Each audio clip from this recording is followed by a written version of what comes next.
하나님의 교회가 다 소중하고 귀하지만 그렇다고 모든 교회가 다 건강한 것은 안타깝게도 아닌 것 같습니다. 어떤 교회가 건강하고 또 그렇지 않은가를 따지는 데 있어서 이 시대 최고의 기독교 작가라고 할 수 있는 필립 얀시는 Church Why Bother이라고 하는 책에서 좋은 교회를 찾는 몇 가지 지침을 주고 있는데요. 우리가 한번 눈여겨 볼 만한 것 같습니다. 그것은 뭐 그 내용은 간단합니다. 교회는 위를 올려다보고 또 주위를 돌아보고 밖을 내다보고 안을 들여다봐야 한다. 뭐 이런 내용이에요. 근데 우리가 그것을 하나씩 살펴보면 위를 쳐다보라라고 하는 것은요. 어, 예배입니다. 그러니까 예배를 드리는 데 있어서 우리가 하나님과 어떤 관계를 맺고 있는가. 많은 사람들이요. 예배를 하는 데 있어서 관객 또는 소비자로 예배에 참여하고 있는 부분도 있는 것 같아요. 사람들이 교회를 극장처럼 생각하는 그런 경향이 있을 수 있잖아요. 사람들은 객석에 앉아서 무대에 배우를 주시하고 배우는 객석의 사람들을 즐겁게 해주면 막 박수와 환호로 반응하는. 그런데 교회는요, 사실 극장의 반대여야 합니다. 교회에서는요, 이 예배에서는 하나님이 예배의 관객이에요. 그러니까 우리가 막 예배가 좋았다, 뭐 안 좋았다, 사실은 그렇게 얘기할 것이 아니라요. 그 예배가 나를 위한 것이 아니기 때문에 하나님이 기뻐하시는가, 그것이 중요합니다. 또 주위를 둘러보라라고 하는 얘기는 뭐냐면 예배에 참석하는 사람들을 보라는 거예요. 그러니까 필립 얀스는 여기서 인종차별 문제를 얘기하는데요. 빌리 그레이엄 목사님이 이런 얘기했습니다. 일요일 오전 11시야말로 미국에서 인종차별이 가장 심각한 시간이라고. 이건 단지 뭐 인종의 문제가 아니라요. 나와 비슷한 사람들끼리만 교제하고 그런 사람들끼리만 모이는 곳이 교회가 되어서는 안 된다라고 하는 것입니다. 다시 말하면 그 문제를 넘어서 크리스천이 다른 사람들에 대해서 포용적인가 아니면 배타적인가. 뭐 물론 뭐 한인교회 특성상 인종 얘기는 조금 거리가 있을 수 있지만 우리가 정말 다양성을 포용할 수 있는 교회인가를 스스로 질문해야 됩니다. 뭐 정치나 문화나 뭐 교단이나 신학의 다양성을 우리가 포용하고 있는가? 그리고 교회 안에 어떤 텃세와 계층이나 특권 의식을 가진 사람이 없는가? 그것을 우리가 질문하는 것이죠. 또한 교회는요, 교회 밖 주변을 밖을 내다봐야 됩니다. 그러니까 우리가 이웃을 섬기고 있는가, 아니면 교회 안만을 바라보고 있는가. 루이스 팔라우라고 하는 사람이 이런 표현을 썼습니다. 교회는 걸음과 같다. 걸음은 쌓아두면 온 동네에 악취를 풍깁니다. 교회가 그래요. 교회가 그냥 안만 바라보고 있고 그냥 서로 모이기만 하면은 그것은 진정한 교회가 되지 않고 그리스도의 향기를 풍겨내지 못합니다.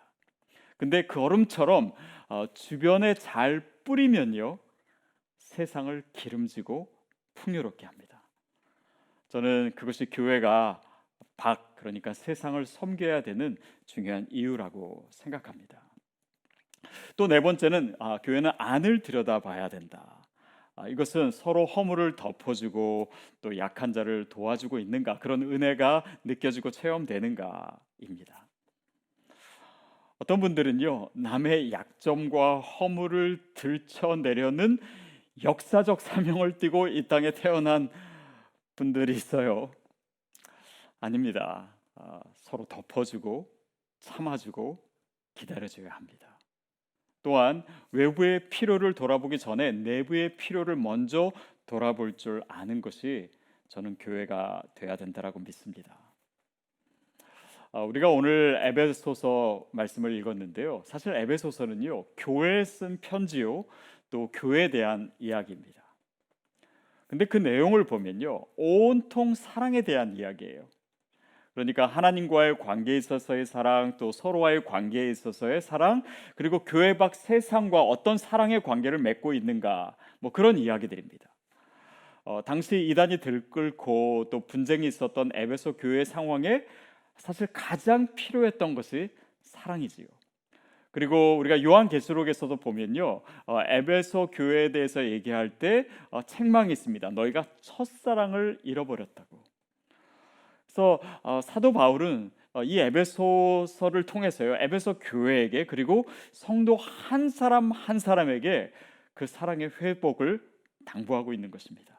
그래서 저는 이번 설교 시리즈를 준비하면서 저에게 그런 사도 바울의 마음을 갖게 해달라고 이렇게 기도합니다. 또 사랑으로 예수 그리스도께서 이 땅에 오신 이 성탄절을 맞이하는 우리 모두에게도 그 사모함이 있게 되기를 바랍니다. 자, 오늘 본문 14절 말씀 우리 같이 읽도록 하겠습니다. 시작. 이러므로 내가 하늘과 땅에 있는 각 족속에게 이렇게 쓰여 있고 15절까지 읽겠습니다. 시작. 이름을 주신 아버지 앞에 무릎을 꿇고 비노니. 그러니까 무릎을 꿇고 비노니. 그러니까 오늘 본문 말씀이 사도 바울의 기도임을 우리가 알 수가 있어요. 왜 기도할까요? 왜냐하면 사랑이라고 하는 것은요, 하나님께 속한 본성이기 때문에 사람이 의도적으로 만들 수 있는 것이 아닙니다. 그러니까 우리에게 있어서 하나님과의 관계, 또 서로와의 관계, 또 세상 속에서 우리가 어떤 사랑을 가질 수 있는가, 그것을 구하기 위해서 우리는 기도해야 되는 것입니다. 그 기도를 통해서 우리가 하나님의 사랑을 알게 돼요. 그리고 그 보이지 않는 하나님을 사랑할 수 있습니다. 이것이 다 성령의 역사가 아니겠습니까? 그리고 내가 정말 사랑하기 힘든 사람을 사랑할 수 있어요. 그리고 나아가서 하나님의 사랑이 필요한 그런 타인과 또 세상을 사랑할 수 있는 것입니다. 저와 여러분에게 그런 기도가 풍성하게 되기를 바랍니다. 15절 말씀에 이름을 주신 아버지 앞에 무릎을 꿇고 비노니 이렇게 표현되어 있습니다. 하나님께서 우리에게 이름을 주셨다라고 하는 것이죠. 최근에 저희 집 아들이요, 갑자기 자기 이름을 한문으로 어떻게 쓰는지 좀 저한테 가르쳐 달라고 하더라고요. 그래서 이제 제가 이렇게 써주는데요, 성을 쓰고 이름을 쓰는데 헷갈리는 거예요.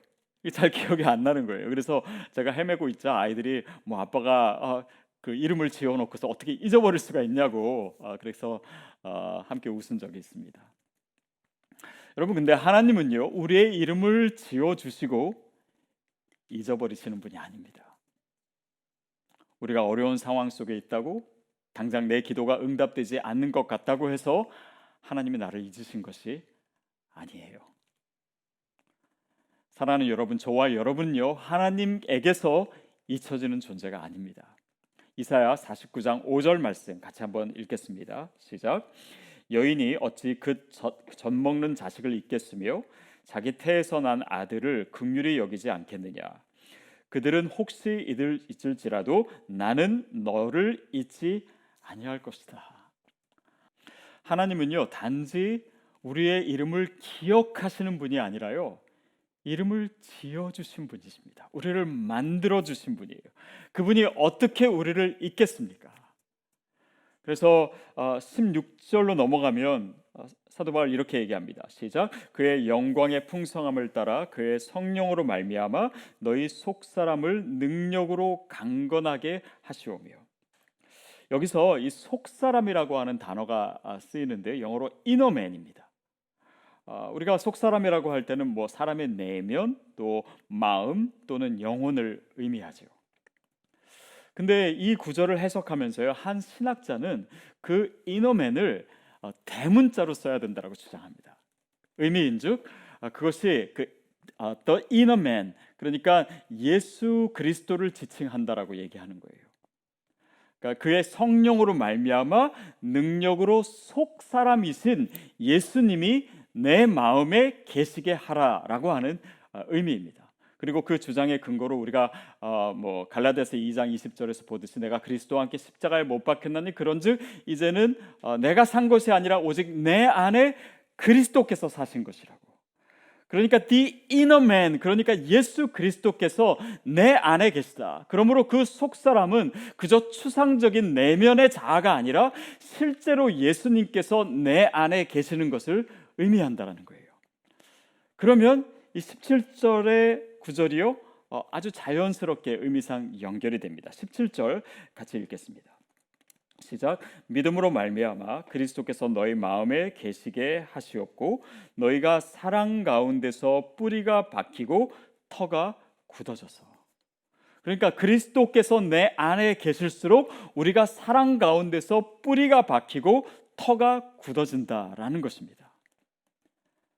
그러니까요, 우리가 주님을 어떻게 사랑하고 그분과의 첫사랑 가운데 어떻게 거할 수 있는가, 첫사랑을 어떻게 회복할 수 있는가, 방법은 간단합니다. 그분이 내 안에 계심으로 그분과 자주 만나면 돼요. 자주 교제하면 됩니다. 그분이 우리의 의식의 흐름 가운데 계속 거하실 수 있도록 우리가 그분의 임재 가운데 거하면 됩니다. 그것이 바로 그리스도께서 너희 마음에 계시게 하옵시고 라고 하는 의미예요. 마치 요한계시록에서 라오디게아 교회의 편지에서 말했듯이 볼지어다 내가 문 밖에 서서 두드리는, 예수님이 하시는 말씀이죠.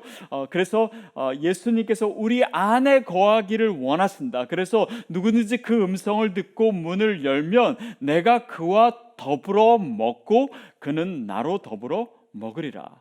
그러니까 우리와 함께 먹으시겠다라고 하는 것은 뭡니까? 우리의 일상 가운데 우리가 생활하는 그 모든 삶의 현장에서 예수 그리스도가 내 안에 계시기에 그분과 동행하면 된다는 이야기입니다. 여러분, 저와 여러분이 그 교제를 날마다 누릴 수 있게 되기를 바랍니다. 그러니까 그 가운데 주님이 내 가운데 계심으로 사랑 가운데서 뿌리가 박히고 터가 굳어진다. 바로 이 표현의 의미를 생각하는 것이 중요하지요. 그러니까 뿌리가 박히고 터가 굳어진다라는 것은요, 사실은 순식간에 이루어지는 것이 아니지 않습니까? 그러니까 그것은 일시적 처방이나 어떤 방법론의 문제가 아니라 지속적인 주님과의 관계가 필요하다라는 것입니다. 어떤 분은요, 예수를 믿으라고 하면은 그냥 죽기 전에 믿으면 되지, 지금부터 믿을 필요가 뭐가 있냐, 이런 분이 있어요. 물론 그렇게 해도 구원을 얻을 수 있을지도 모릅니다. 근데 사실은 우리가 언제 죽을지 모르잖아요. 근데 그거보다 더 중요한 문제는 뭐냐면요, 그런 생각은 신앙생활의 본질을 오해한 것으로부터 비롯됩니다. 왜냐하면 예수를 믿는 것은 하나님과 그분과 사랑에 빠지는 거예요. 그래서 예수 그리스도가 신랑이고 우리가 신부로서 그 영원한 삶을 준비하는 여정이 우리의 신앙생활입니다. 그러니까 죽기 전에 믿겠다고 하는 것은 뭐냐면 그분을 사랑하고 교제하고 이런 거 없이 그냥 선물만 받겠다는 거예요. 결혼 예물만 받으면은 그게 전부라고 생각하는데, 사실은 우리의 믿음의 삶도 또 영원한 삶, 하나님께서 우리에게 주시고 하시는 그 구원도 우리가 제대로 이해하지 못했을 때 그렇게 생각하는 것이죠.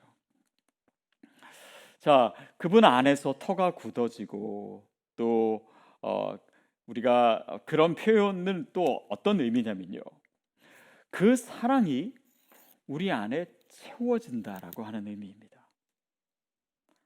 그러니까 그리스도께서는요, 우리 안에 거하시면서 당신의 사랑을요 부어주십니다. 그래서 그분과 교제하다 보면은 우리로 하여금 그분의 사랑으로 사랑하게 만드시는 거예요. 즉 우리로 하나님의 사랑의 마음과 열정을 갖도록 만드십니다. 왜냐하면 그분이 내 안에 오셔서 나를 다스리시고 나의 주인이시기 때문에 내 존재의 가장 깊은 곳에서 나를 통치하시는 거예요. 그러니까 그 그리스도의 사랑으로 내가 사랑할 수 있도록 인도하시는 것이죠. 그래서 여러분, 하나님은요 단지 우리를 천국에 보내시기 위해서 사랑하신 것이 아닙니다. 우리로 사랑하게 하시려고 우리를 사랑하신 것이에요. 그래서 그 사랑 안에서 뿌리가 박히고 터가 굳어진다라고 하는 것은요, 나아가서 그 사랑이 내 삶의 견고한 기초가 된다라고 하는 의미입니다. 뿌리가 박힌다는 것은 무엇입니까? 마치 나무가 흔들리지 않도록 뿌리를 내리는 것이에요. 터가 굳어진다라고 하는 것은 무엇입니까? 건물이나 나무나 그것이 세워지기 위해서 든든한 기초가 필요한 것처럼 주님과의 견고한 사랑의 관계 속에 우리가 있기 때문에 어떤 상황 속에서도 하나님의 사랑을 의심하지 않는 그 확고한 믿음이 있는 것을 얘기합니다. 그리고 그 구체적인 또 본질적인 내용이 바로 18절 19절인데요. 우리 함께 읽도록 하겠습니다. 시작. 능히 모든 성도와 함께 지식에 넘치는 그리스도의 사랑을 알고 그 너비와 길이와 높이와 깊이가 어떠함을 깨달아 하나님의 모든 충만하신 것으로 너에게 충만하게 하시기를 구하노라. 자, 이 말은 무슨 말입니까? 어떤 상황 가운데서도 하나님의 사랑을 의심치 않게 하는 그 기초는 뭐냐면 어떤 이론이나 아니면 나에게 생겨난 어떤 일이나 사건이 아니라 복음이라고 하는 거예요. 예수 그리스도께서 나를 위해 십자가에 죽으셨다는 사실, 그것이야말로 어떤 상황에서도 우리가 하나님의 사랑에 대해서 의심치 않고 확신할 수 있는 가장 확실한 기초요, 근거라는 것입니다. 그래서 복음이야말로 지식을 뛰어넘는 사랑이에요. 우리가 이해할 수 있는 것이 아니지 않습니까? 우리의 상식이나 논리를 뛰어넘는 사랑이 바로 그 복음 가운데 나타난 그리스도의 사랑이라는 것입니다.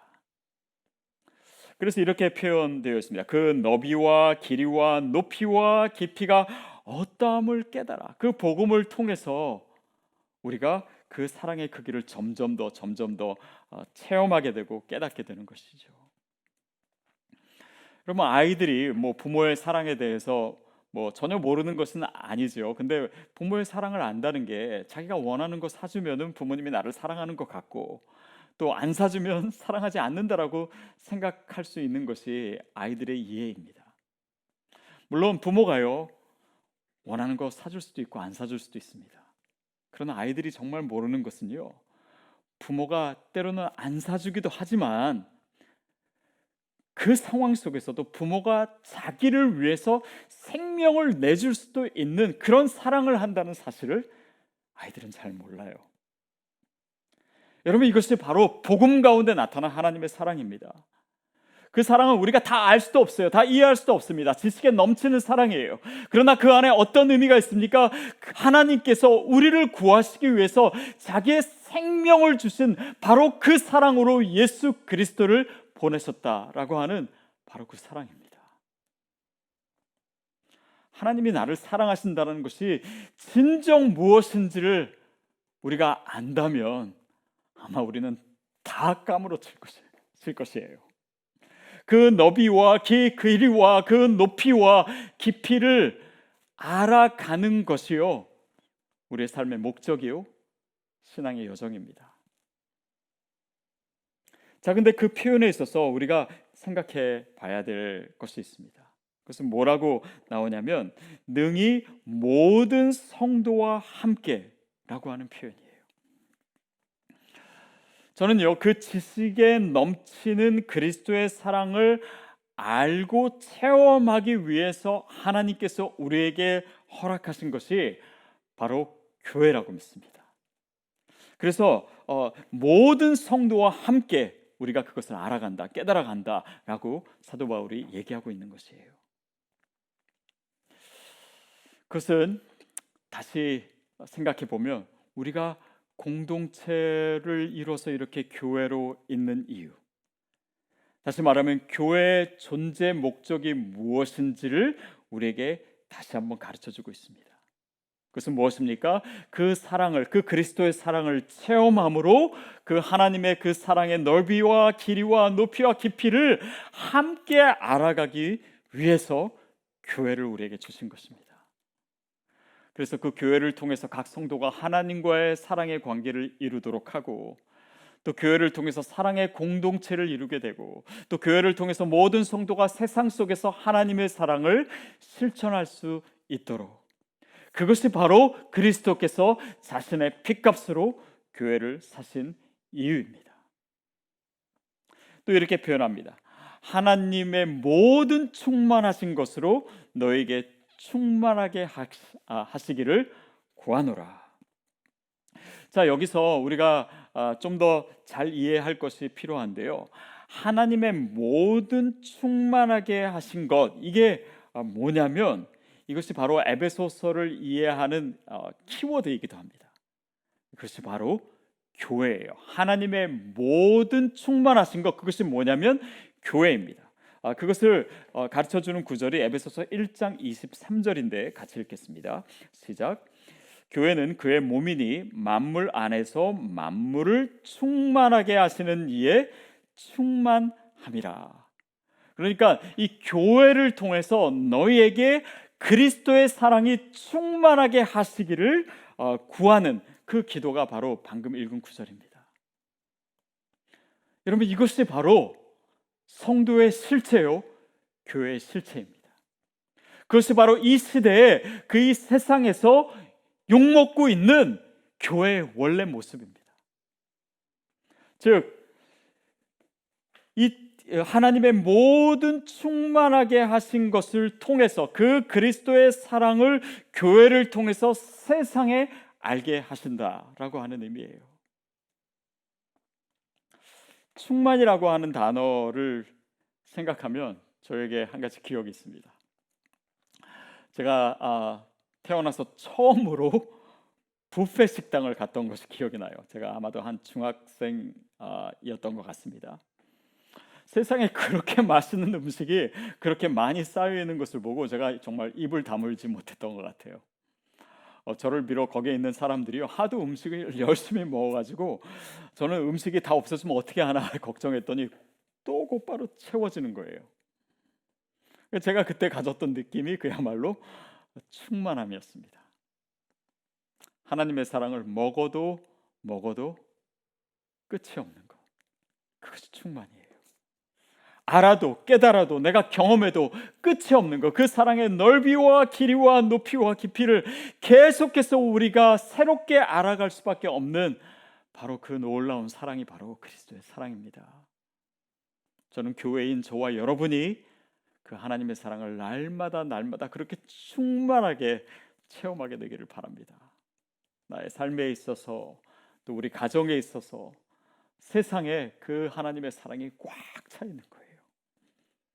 그리고 그것을 체험하기 위해서 하나님께서 예수 그리스도를 통해 교회를 세우신 것입니다. 저는 아까 필립 얀시가 교회에 대해서 한 말을 다시 한번 생각해 보았습니다. 위를 보고 또 주위를 보고 밖을 보고 안을 봐야 한다.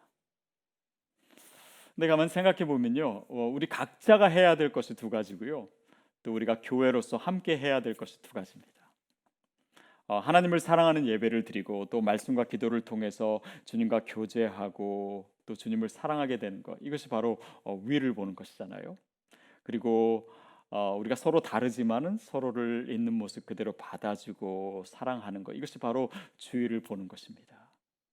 우리가 각자가 해야 될 일이죠. 근데 교회 안에 성도들을 돌아보고 또 교회 밖의 이웃을 돌아볼 수 있도록 하는 것은요, 교회가 하는 일입니다. 물론 우리가 다 같이 하는 일이죠. 저는 어떻게 하면 우리 교회 안에 있는 성도님들을 또 돌볼 수 있을까 다시 한번 고민하게 되고, 또 특별히 요즘 바이러스 확산이 너무 심해지고 있어서 또 남가주 지역이 락다운되고 또 이로 인해서 고통받고 있는 성도님들이 점점 더 늘어나고 있는 것 같습니다. 그래서 저희가 지난주에 결정한 것은요, 교회 안에 있는 성도님들에게 우리가 지난번에 했던 것처럼 또 재정적으로 섬기려고 합니다. 그래서 지난주에 저희 목회 지원팀과 또 MC 리더들이 마음을 모아주셔서 그렇게 결정을 하게 됐어요. 또 교회 밖에 이웃을 섬기는 일도 우리가 계속 해왔지만 지속하려고 합니다. 특별히 이제 조만간 교회 홈페이지가 이제 개편이 되는데요. 그렇게 되면은 이 지역에 계신 분들이 누구라도 도움을 요청하실 수 있고 또 받으실 수 있도록, 물론 우리 성도님들 포함해서 그렇습니다. 여러분이 이제 지난번에 이제 신청하신 대로 여러분의 어떤 은사와 헌신으로 또 섬기실 수 있고요. 또 교회가 뭐 재정을 포함해서 여러 면에서 계속해서 이웃을 섬기려고 합니다. 단지 이벤트가 아니라 지속적으로 도움을 드리려고 해요.